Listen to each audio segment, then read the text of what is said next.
दूर पहाड़ों के बीच एक गांव था। उस गांव का नाम खाती गांव था। वहां के लोग बहुत ही सीधे और सरल थे। गांव के लोगों का जीवन खेती पर निर्भर था। उसी गांव में मोहन नाम का एक गरीब किसान रहता था। मोहन के परिवार में उसकी बूढ़ी माँ सरस्वती देवी, उसकी पत्नी विमला और उसका 5 साल का बेटा दीपक था। मोहन के पास थोड़ी सी जमीन थी जिसमें वो खेती करके अपने परिवार का पालन पोषण करता था। उगता हुआ सूरज दुनिया के लिए रोशनी लाता है, पर मोहन के लिए ये सिर्फ एक और दिन की जद्दोजहद लेकर आता है। फूस की छत से छनकर आती रोशनी सीधे उसकी बीमार माँ के चेहरे पर पड़ती है। मोहन, आज दीपक को क्या कहूंगी? कल रात उसे बहलाकर सुला दिया था कि सुबह उठते ही गर्मा गर्म खाना मिलेगा। अब वो जागने वाला है, चूल्हा ठंडा पड़ा है और मेरी ममता लहूलुहान हो रही है। क्या हम इतने बदनसीब हैं कि अपने बच्चे को एक वक्त की रोटी भी नहीं दे सकते? भरी आंखों से। बिमला, तुम्हारी ये खामोश सिसकियां मेरे कलेजे को चीर देती हैं। मैं किसान हूँ, धरती का सीना चीरकर अनाज पैदा करना मेरा काम है, पर आज किस्मत ने मेरा ही सीना चाक कर दिया है। जमींदार के चक्कर काट काट कर पैर के जूते घिस गए, पर वो उधार देने को तैयार नहीं। पर हार नहीं मानूंगा, आज फिर जाऊंगा। शायद खुदा को मेरी मेहनत पर नहीं तो इस मासूम दीपक की भूख पर तरस आ जाए। सरस्वती देवी अंदर से खांसते हुए, बेटा मोहन, पास आ। देख, मेरा अंत समय करीब है, पर मुझे अपनी मौत का डर नहीं है। मुझे डर है कि कहीं मेरी गरीबी तेरे जमीर को न खा जाए। बेटा, भूख बहुत बड़ी चीज है, बड़े बड़ों का ईमान डिगा देती है। पर तू वादा कर, चाहे पेट पीठ से सट जाए पर कभी किसी का बुरा नहीं करेगा। भगवान की लाठी बेआवाज होती है पर चोट गहरी करती है। माँ, आपके संस्कार ही मेरी पूंजी है। मैं खाली हाथ लौट सकता हूँ, पर कलंकित हाथ लेकर इस घर में कदम नहीं रखूंगा। मोहन जमींदार के घर चला जाता है। नंगे पांव, फटी हुई कमीज और आंखों में उम्मीद की आखिरी चमक लिए मोहन जमींदार की हवेली के बाहर खड़ा है। सूरज की तपिश उतनी नहीं चुभ रही थी जितनी पेट की भूख और घर में बीमार माँ की कराह चुभ रही थी। जमींदार साहब एक आरामदायक कुर्सी पर बैठे हुक्का गुड़गुड़ा रहे थे, मानो मोहन का दुख उनके लिए कोई मनोरंजन हो। माई बाप, हुजूर, इस अभागे की विनती सुन लीजिए। मैं जानता हूँ कि पिछला लगान अभी पूरा नहीं चुका पाया हूँ, लेकिन मेरी मजबूरी की दीवार बहुत ऊंची हो गई है सरकार। घर में चूल्हा 3 दिन से ठंडा पड़ा है। मेरा 5 साल का बेटा दीपक, जो अब तक खेलता कूदता था, आज भूख हमारे निढाल होकर जमीन पर पड़ा है। वो मुझसे रोटी नहीं मांगता सरकार, बस अपनी पथराई आंखों से मुझे देखता है और उसकी वो खामोश नजरें मेरे कलेजे को छलनी कर देती हैं। मोहन, ये हवेली जज्बातों से नहीं, हिसाब किताब से चलती है। तेरी माँ बीमार है, तेरा बेटा भूखा है, इसमें मेरा क्या कसूर? पिछली बार भी तूने यही रोना रोया था। ये धरती प्यासी है तो मैं क्या करूं? मुझे अपनी तिजोरी भरनी है, तेरी गरीबी का बोझ नहीं उठाना। हुजूर, आप तो गांव के अन्नदाता हैं। अगर आप ही हाथ खींच लेंगे तो हम जैसे छोटे किसान कहाँ जाएंगे? मुझे बस थोड़े से आलू और मटर के बीज उधार दे दीजिए। मैं दिन को दिन नहीं समझूंगा, रात को रात नहीं देखूंगा। मैं अपने खून पसीने से उस बंजर जमीन को सींच दूंगा। मैं वादा करता हूँ सरकार, फसल कटते ही सबसे पहले आपका कर्ज चुकाऊंगा। मेरी माँ घुट घुट कर मर रही है, उसे दवा चाहिए। हुजूर, एक बाप होने के नाते मुझ पर तरस खाइए। क्या एक गरीब के बच्चे को जीने का हक नहीं है? हक की बातें मत कर मोहन, हक अमीरों की जागीर होती है। बीज चाहिए, बीज की कीमत लगती है। तेरे पास देने को क्या है? वो 2 बीघा जमीन जो पहले ही गिरवी है। जा, यहाँ से दफा हो जा। अपनी इन भीगी आंखों से मुझे पिघलाने की कोशिश मत कर। जब तक पिछला हिसाब बराबर नहीं होता, तुझे एक दाना भी उधार नहीं मिलेगा। हुजूर, आज आप मुझे यहाँ से खाली हाथ भेज रहे हैं, पर याद रखिएगा, गरीब की आह बहुत गहरी होती है। मैं अपनी मेहनत बेचने आया था, अपनी खुददारी नहीं। अगर खुदा ने चाहा तो मेरी मिट्टी भी सोना उगलेगी। आज आप मेरी गरीबी का मजाक उड़ा रहे हैं, पर वक्त का पहिया घूमेगा हुजूर, वक्त का पहिया जरूर घूमेगा। मोहन अपनी फटी हुई आंखों में आंसू लिए भारी कदमों से हवेली की सीढ़ियां उतर गया।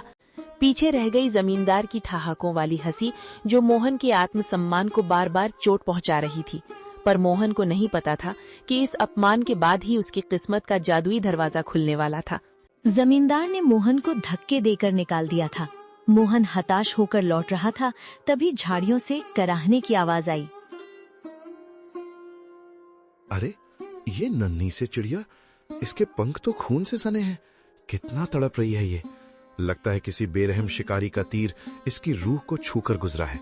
मोहन चिड़िया को हथेली पर उठाता है। चिड़िया कांप रही है। छोटी सी जान, तू क्यों रोती है? तेरा तो कोई घर भी नहीं जिसे जमींदार छीन ले।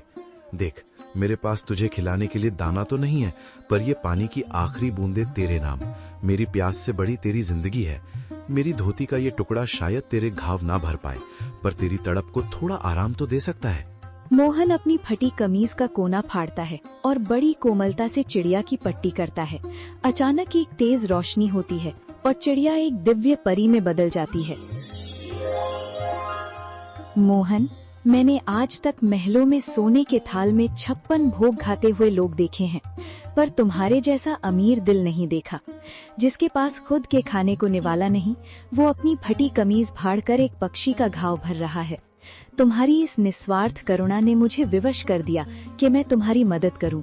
आप कौन हैं देवी? मैं तो बस एक साधारण इंसान हूँ। मैं तुम्हारी परीक्षा थी मोहन। ये लो, ये आलू और मटर के बीज साधारण नहीं है। इन्हें उस जमीन पर बोना जहाँ तुमने अपनी गरीबी के सबसे ज्यादा आंसू बहाए हैं। ये फसल तुम्हारी तकदीर बदल देगी, लेकिन याद रखना, ये जादू तभी तक रहेगा जब तक तुम्हारे दिल में दूसरों के लिए दर्द रहेगा। जिस दिन अहंकार आया, ये फसल पत्थर बन जाएगी। परी तो एक दिव्य प्रकाश पुंज बनकर आसमान में विलीन हो गई, लेकिन पीछे छोड़ गई मोहन को हक्का बक्का, निशब्द और कांपते हाथों में वो मखमली पोटली थामे हुए। मोहन अपनी जगह से हिल भी नहीं पा रहा था। उसे लग रहा था कि शायद भूख के मारे उसका सर चकरा रहा है और ये सब उसकी कल्पना है। वो बार बार अपनी आंखों को मलता और फिर उस सुनहरी पोटली को देखता। नहीं, ये सच नहीं हो सकता। मोहन, तू पागल हो गया है। भूख और धूप ने तेरे दिमाग पर असर कर दिया है। भला एक मामूली चिड़िया परी कैसे बन सकती है? और ये बीज, ये मखमली कपड़ा, क्या सच में इसमें मेरी किस्मत बंद है, या ये मेरी आखिरी उम्मीद का कोई क्रूर मजाक है? अगर मैंने ये बात घर पर बताई तो बिमला हंसेगी। माँ कहेगी कि बेटा होश खो बैठा है। पर ये पोटली, इसका स्पर्श कितना कोमल है, जैसे किसी ने रूह को सहला दिया हो। वो पगडंडी पर चलते हुए बार बार पीछे मुड़कर देखता, जैसे उसे उम्मीद हो कि वो चिड़िया फिर से कहीं चहकती हुई मिल जाएगी। उसके मन में डर और उम्मीद की एक जंग चल रही थी। पैर थक कर भारी हो रहे थे, पर दिल की धड़कनें किसी अनहोनी की आहट से तेज थीं। मोहन जैसे ही घर पहुंचा, उसने देखा कि दीपक आंगन में मिट्टी से खेल रहा है और बिमला चूल्हे के पास बैठी सूखी लकड़ियां बटोर रही है। मोहन का चेहरा उतरा हुआ था, पर आंखों में एक अजीब सी चमक थी। मोहन, आ गए तुम? क्या हुआ? जमींदार ने कुछ दिया? तुम्हारे हाथ खाली क्यों हैं? और तुम ऐसे कांप क्यों रहे हो, जैसे कोई डरावना सपना देख लिया हो? बिमला, माँ, जल्दी इधर आओ। आज जो हुआ, अगर मैं अपनी आंखों से न देखता तो कभी यकीन न करता। मैं पागल नहीं हुआ हूँ, पर आज कुदरत ने मुझसे बात की है। क्या हुआ बेटा? तू इतना घबराया हुआ क्यों है? शांत हो जा, पहले पानी पी। माँ, आज रास्ते में मैंने एक घायल चिड़िया की जान बचाई। उसे पानी पिलाया, अपनी कमीज फाड़कर उसकी पट्टी की, और फिर पलक झपकते ही वो चिड़िया एक नुमानी परी में बदल गई। उसने कहा कि वो मेरी परीक्षा ले रही थी। उसने मुझे ये बीज दिए हैं माँ। उसने कहा कि ये जादुई आलू और मटर हैं। अगर इन्हें सच्चे मन से बोया जाए तो ये हमारी तकदीर बदल देंगे। बिमला हैरानी और अविश्वास से, परी? मोहन, क्या कह रहे हो? कहीं भूख के मारे तुम्हारी तबीयत तो नहीं बिगड़ गई? इस जमाने में परियां कहाँ आती हैं? हमें मेहनत से रोटी नहीं मिल रही और तुम करिश्मे की बात कर रहे हो? बिमला, मुझे भी यकीन नहीं हो रहा था। रास्ते भर मैं खुद को यही समझाता रहा कि मैं सपना देख रहा हूँ। पर देखो इस पोटली को, क्या ये किसी गरीब किसान के घर की चीज लग रही है? माँ, जब उस परी ने मुझसे बात की तो मेरे दिल का सारा बोझ उतर गया। उसकी आवाज में वही ममता थी जो तुम्हारी आवाज में है। उसने कहा, जब तक मन साफ रहेगा ये फसल सोना उगलती रहेगी। बेटा, इस दुनिया में जो हम देख नहीं पाते, इसका मतलब ये नहीं कि वो होता नहीं है। तेरी ईमानदारी का सिला देने खुद विधाता किसी न किसी रूप में आते ही हैं। बिमला, शक मत कर, ये बीज नहीं, ये हमारे सब्र के आंसू। सुबह की पहली किरण के साथ जब मोहन अपने खेत पहुंचा, तो उसकी आंखें फटी की फटी रह गईं। जहां कल तक धूल उड़ती थी, आज वहां घुटनों तक ऊंची हरी भरी फसल लहलहा रही थी। बड़े बड़े चमकदार आलू और मोतियों जैसे मटर के दाने। तभी वहां से काला गुजरा। काला हैरानी और चिढ़ के साथ, अरे मोहन, ये क्या तमाशा है? कल शाम तक तो यहाँ मिट्टी उड़ रही थी और आज एक ही रात में इतनी बड़ी फसल। कौन सा गड़ा हुआ खजाना हाथ लग गया है तेरे? या कहीं शहर से कोई चोरी का माल लाकर यहाँ गाड़ दिया है? नहीं काला भाई, ये ना कोई चोरी है और ना कोई तमाशा। ये तो ऊपर वाले की मेहरबानी है। कल एक घायल चिड़िया की मदद की थी, बस उसी की दुआओं ने आज ये रंग दिखाया है। देख भाई, कितने सुंदर आलू और मटर है, तू भी थोड़े घर ले जा। दुआएं? चिड़िया मुझे बेवकूफ समझता है। ये जरूर कोई काला जादू है। जोर से, मुझे तेरे खैरात की जरूरत नहीं है मोहन।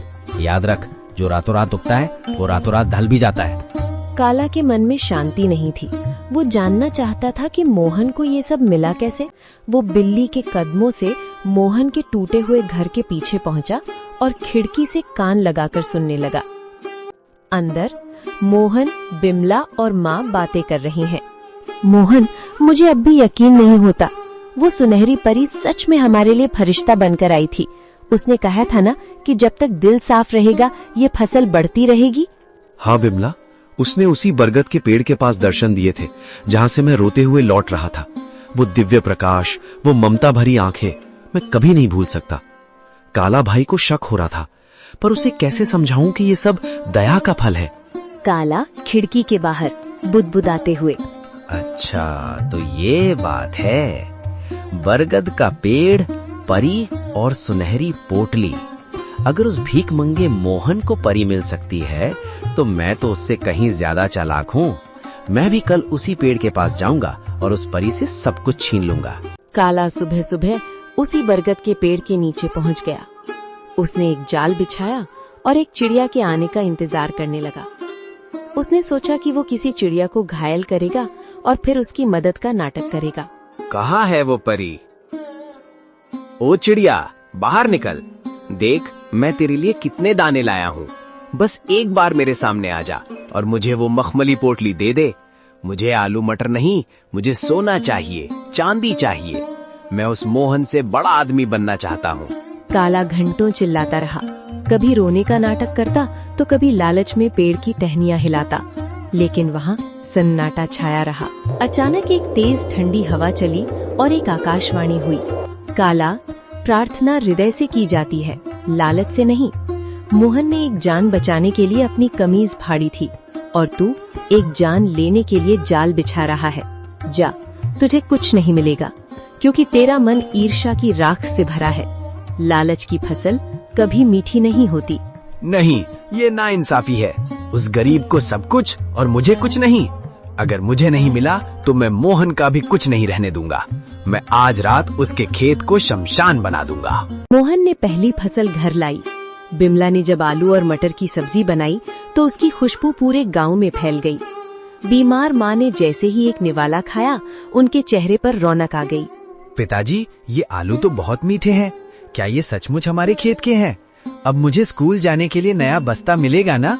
हाँ मेरे बच्चे, अब हम कभी भूखे नहीं सोएंगे। बिमला, देखो, भगवान ने सुन ली। आज माँ की आंखों में चमक देखी? ये उन जादुई बीजों का ही प्रताप है। बिमला आंखों में आंसू भरकर, मैं तो डर गई थी मोहन। मुझे लगा था कि गरीबी हमारी पहचान बन गई है, लेकिन आज पहली बार लग रहा है कि हमारे घर में भी लक्ष्मी ने कदम रखा है। पर मुझे उस काला से डर लगता है। उसकी नजरें हमारे खेत पर जमी हैं।